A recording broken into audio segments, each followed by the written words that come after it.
Well, in southern New Mexico, federal officials have confirmed that a local nuclear plant is leaking waste and releasing radiation into the surrounding area. The waste isolation pilot plant was leaking for days before State Environmental Secretary Ryan Flynn found out about it. Health officials insist that the plant poses no danger to the public.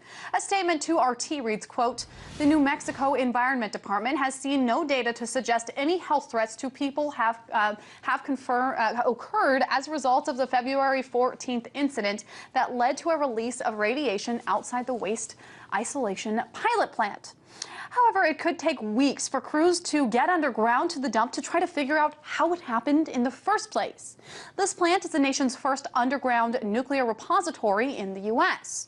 For more on this alarming story and for a look at some of the other nuclear stories that are taking place around the world, I was joined earlier by Paul Gunter. He's the director of the Reactor Oversight Project at Beyond Nuclear, and I first asked him how widespread the problem in New Mexico really is. Well, the Waste Isolation Pilot Project is a deep geological repository. It's our only deep geological repository in the United States that houses nuclear waste, primarily plutonium from the nuclear weapons program. And it's licensed for 10,000 years, but this facility now, after 15 years of operation, we're evidencing now what originally was reported as a fire underground, but now the university system at New Mexico State University is saying that they have detected plutonium contamination a half a mile away from the site. So we have a nuclear accident that has occurred deep down underground, but has now the contamination surfaced into the atmosphere. So the Environmental Department says that all is safe. Should people take them at their word? No amount of plutonium, if you ingest it, particularly if you inhale it, is a safe amount.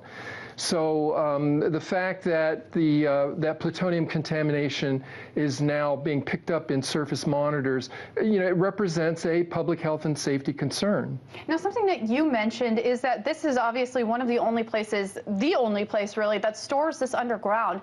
Do you think that it makes it more or less dangerous because it is being stored underground? Well, this is the only long-term management strategy that we have for nuclear waste, but clearly what we now see is a communication between an underground accident, probably through the ventilation systems, that has now brought radioactivity escaped into the atmosphere and is being picked up by monitors. The idea of trying to isolate nuclear waste for tens of thousands of years is really daunting, and it's not really good science. It's really about you take these things on faith that it will remain contained, but we've lost containment now. So would we have been better off if this was above ground? Could we have contained this a little bit better? I don't think that there's any reliable method for long-term management of high-level nuclear waste or plutonium, which represents a biological threat for 240,000 years. Clearly, this is a man-made hazard that will force a hazard on future generations without any benefit. It's all liability. So let's talk about the announcement. It took a few days before they finally announced that there was radiation that was found outside of that building. What took so long? Is that the standard process? Well, part of the problem was that the Department of Energy denied access to the New Mexico State University Independent Monitoring Group. And so it's been a game of catch-up now, where the independent monitoring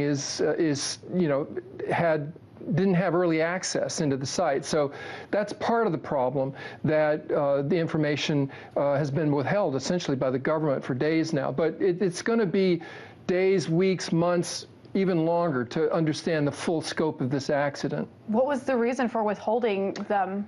I'm not sure why the Department of Energy denied access to the independent monitoring group. Very interesting. Now, meanwhile, the Obama administration sources say that the president finalized a $6.5 billion loan deal to build the country's first nuclear reactors in more than 30 years. So it's been decades. Why are they considering building new nuclear reactors now?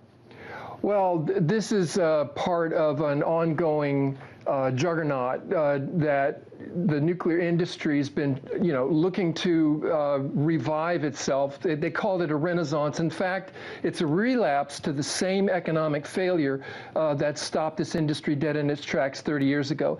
Clearly, what this Department of Energy federal loan demonstrates is that it takes the federal taxpayer to be the guarantor on these nuclear projects, particularly in the case with the Vogtle plant in Georgia, the ratepayer has to finance the loan. So the nuclear industry has absolutely no skin in this game. It's taxpayer and ratepayer risk for a project that has probably more than a 50% chance of failure.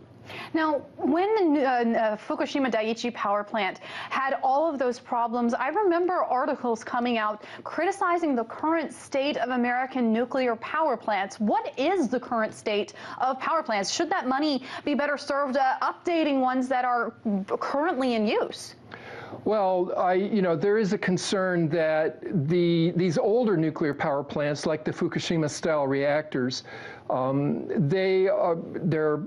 these GE reactors, like Fukushima Daiichi, are now more than 40 years old, and the operators like Exelon or Entergy are looking to put less money, less maintenance, and power up the reactors at the same time. So, we're seeing a decrease in the maintenance and oversight of these aging reactors so that the utility can protect its profit margins.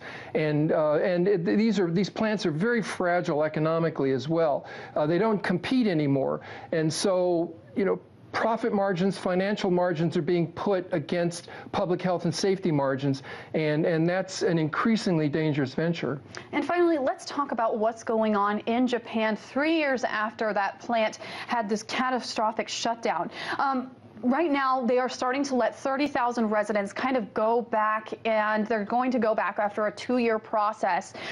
But at the same time, there's reports of new leaks. The latest one was 3,175 gallons of highly contaminated water spilled. Would you go back if you were one of the residents that was living there? These are essentially permanent isolation zones that will represent a biological hazard. Clearly, Japan is a very small island, and they have space problems, and so the government is essentially lifting restrictions when in fact the radioactivity that has got out of that plant and continues to escape containment represents a threat that should be widening the evacuation zones. That was Paul Gunter, director of the Reactor Oversight Project at Beyond Nuclear.